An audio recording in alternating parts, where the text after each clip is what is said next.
एक गांव में एक खंडहर था। उस खंडहर में एक चंपा चुड़ैल अपनी बेटी शीला के साथ रहती थी। शीला को पता नहीं था कि उसकी माँ चंपा एक चुड़ैल है। चंपा रोज सुबह गांव में उड़ते हुए जाती और वहां से खाने का सामान ले आती। वो शीला के सामने एक आम औरत का रूप लेकर रहती थी, लेकिन गांव वालों को पता था कि वो एक चुड़ैल है। इस तरह से शीला और चंपा के दिन कट रहे थे। लेकिन धीरे धीरे शीला बड़ी होने लगी और खंडहर से बाहर जाने के लिए जिद करने लगी। माँ, मैं अकेले रहते रहते ऊब गई हूँ, मुझे भी बाहर जाना है। ना ही मेरे कोई दोस्त है, ना ही कोई हमसे मिलने जुलने आता है। बेटी, बाहर की दुनिया अच्छी नहीं है, हम लोग यही ठीक है। बाहर जाएगी तो तेरी और मेरी जिंदगी खतरे में पड़ सकती है। माँ, तुम भी कितना डरती हो लोगों से। लगता है अकेले रहते रहते तुम्हें अकेले रहने की आदत पड़ गई है। कुछ नहीं होता, बस कल तुम मुझे भी अपने साथ ले चलो। ऐसा कहकर शीला वहां से चली जाती है, लेकिन चंपा शीला की बात सुनकर सोच में पड़ जाती है। ये शीला को क्या हो रहा है? इसे कैसे समझाऊं कि मैं चुड़ैल हूँ और लोग मुझसे डरते हैं, प्यार नहीं करते। मुझे देखकर तो वो लोग भाग जाएंगे। इससे कौन दोस्ती करेगा?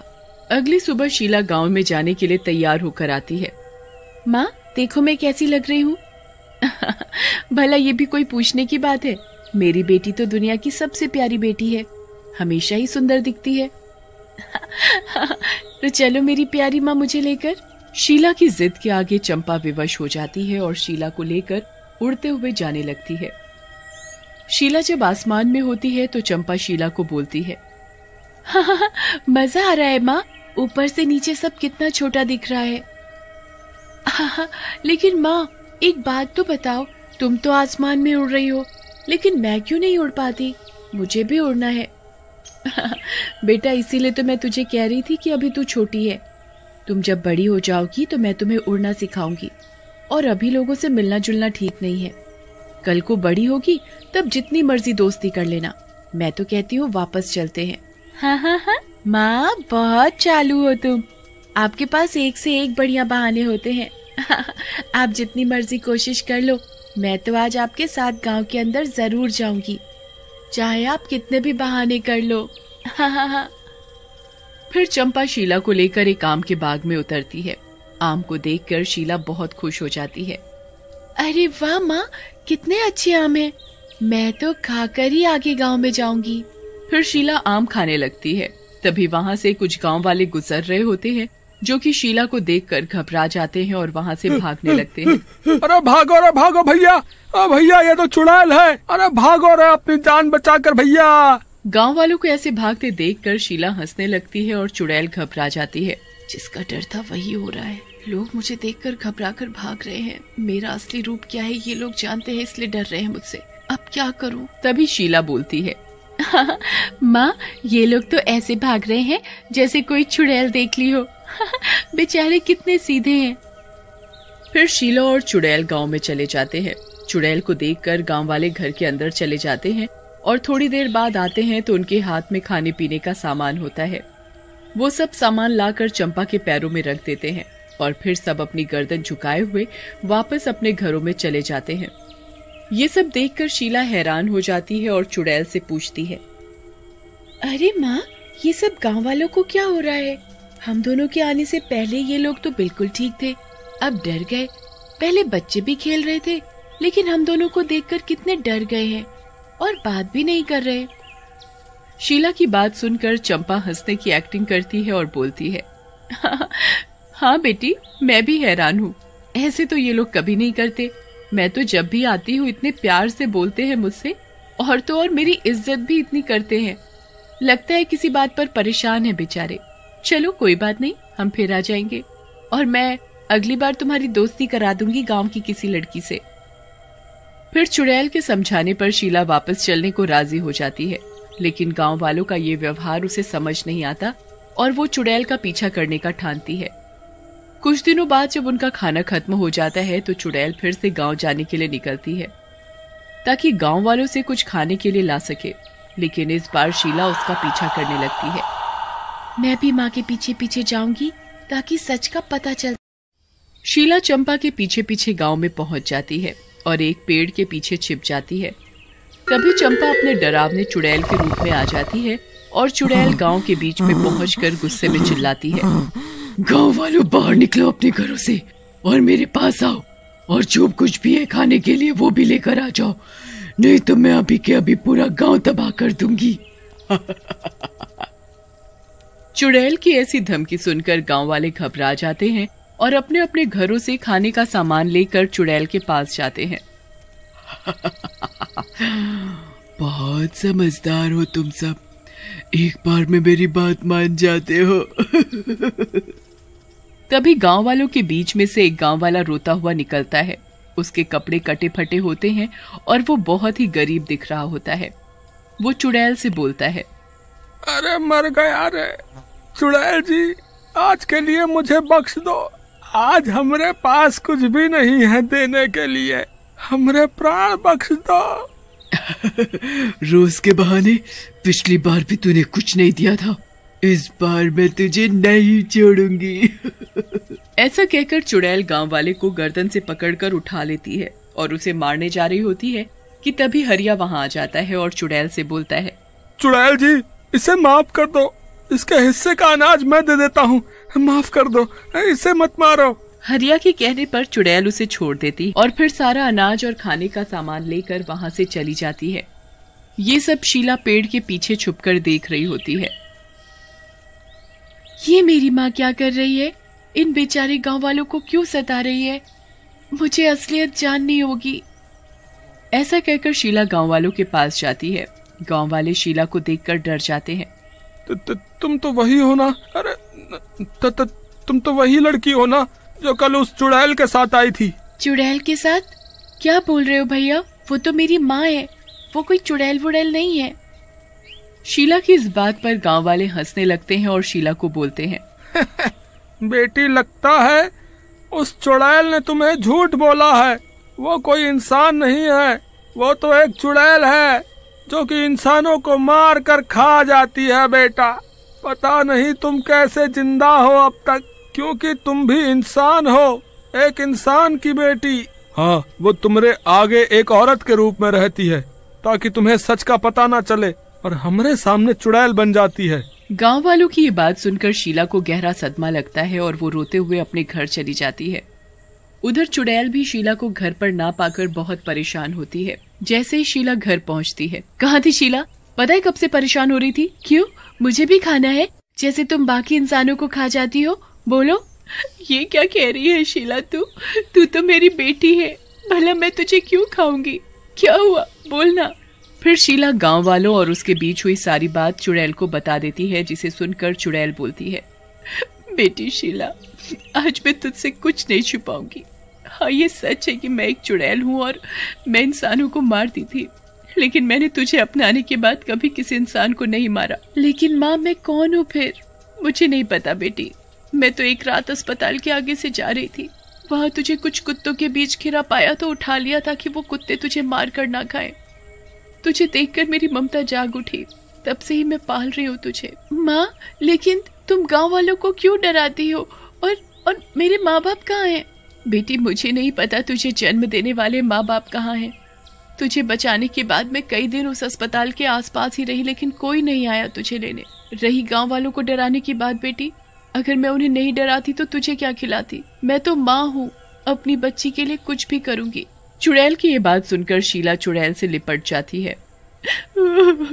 तुम बहुत अच्छी हो माँ, मेरी चुड़ैल माँ, लेकिन तुम अब से झूठ नहीं बोलना और गाँव वालों को दुखी मत करना। हम अपने जीने के लिए कुछ और नया रास्ता देखेंगे। हाँ, ठीक है मेरी प्यारी बेटी, जैसा तू कहेगी अब से मैं वैसा ही करूंगी। फिर शीला अपनी माँ को लेकर गांव वालों के पास जाती है। अरे चुड़ैल फिर से आ गई। चुड़ैल जी, अभी तो आप सारा अनाज ले गई, इतनी जल्दी हम कहाँ से इतना अनाज दें आपको, बताइए। सरपंच जी, आप चिंता मत करो, अब से आपको हमें कोई अनाज नहीं देना। ये मेरी माँ है और अब से ये आप में से किसी को परेशान नहीं करेगी। शीला सारी बात गांव वालों को बताती है और गांव वाले भी उनको गांव में रहने की इजाजत दे देते हैं।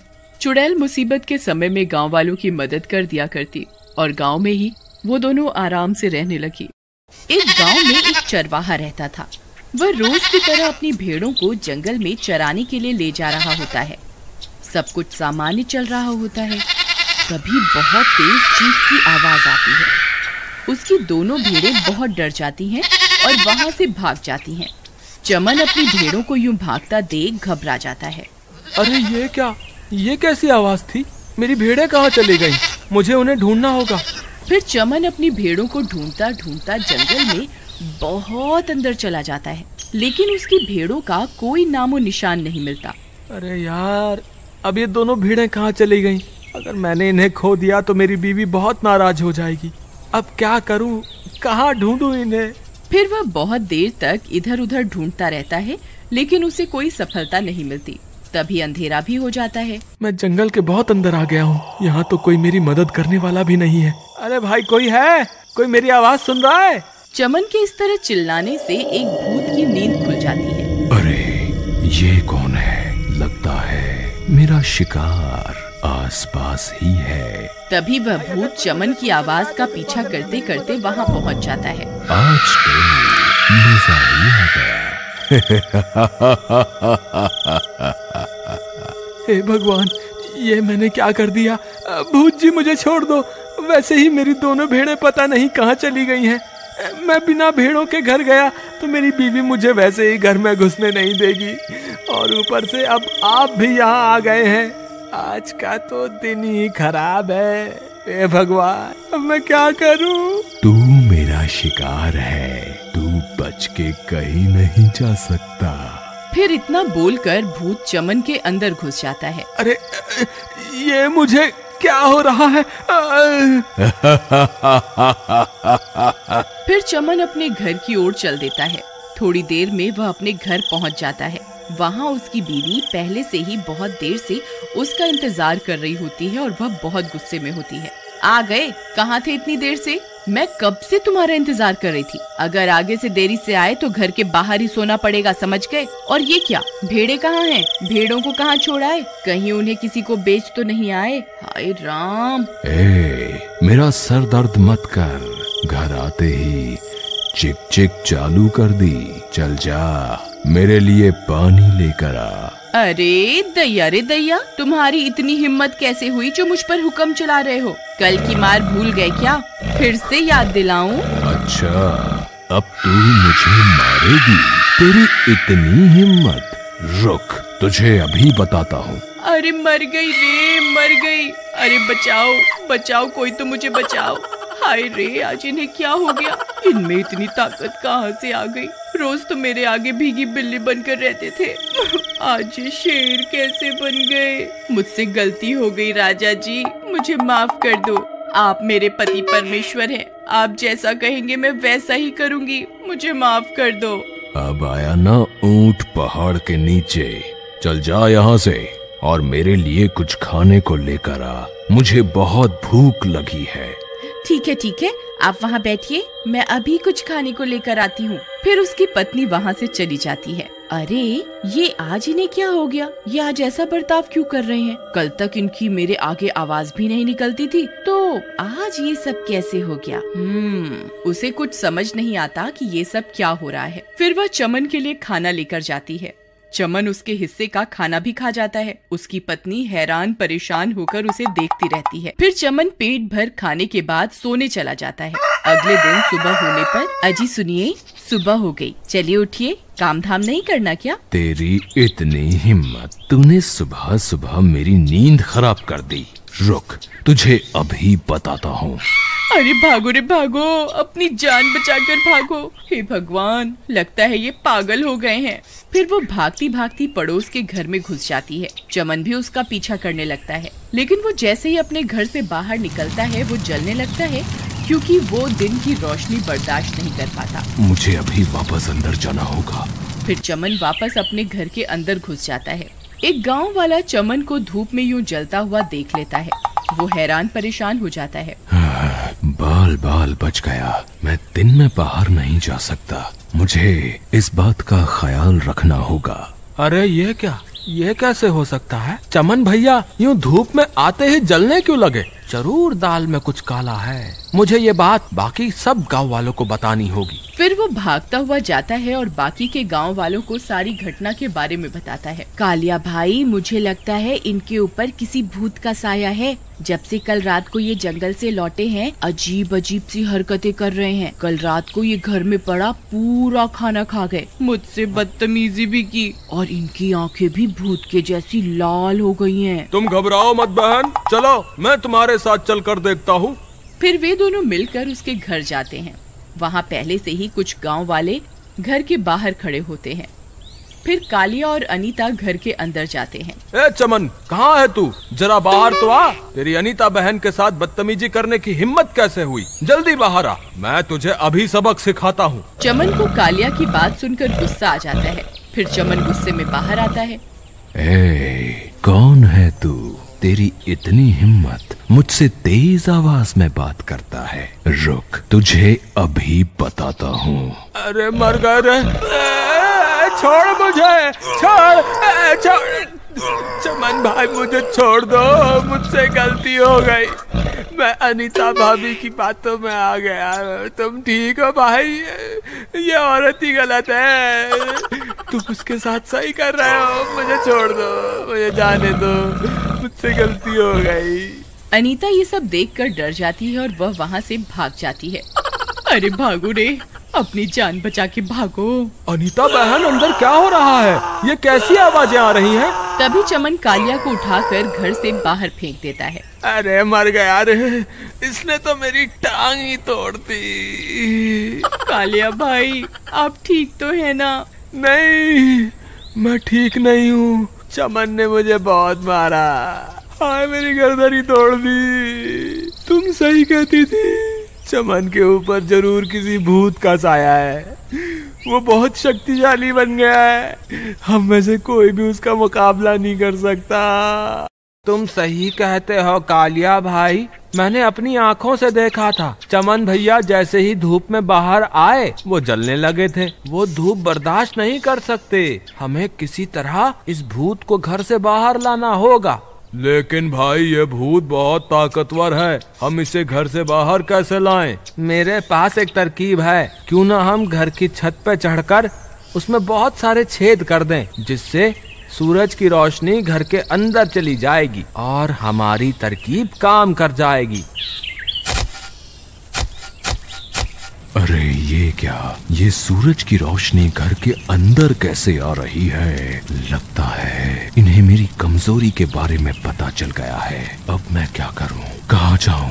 फिर वह भूत सूरज की रोशनी में तड़पने लगता है। अरे मर गया रे! अरे गाँव वालों, रुक जाओ, ऐसा मत करो। हाय, मर गया रे, मुझे छोड़ दो। तुम जिस औरत की मदद कर रहे हो वो बहुत जालिम औरत है। वो इस बेचारे चमन पर बहुत जुल्म ढाती है। तुम चमन को तो मुझसे आजाद करवा लोगे, लेकिन इस पापी औरत से कैसे आजाद करवाओगे?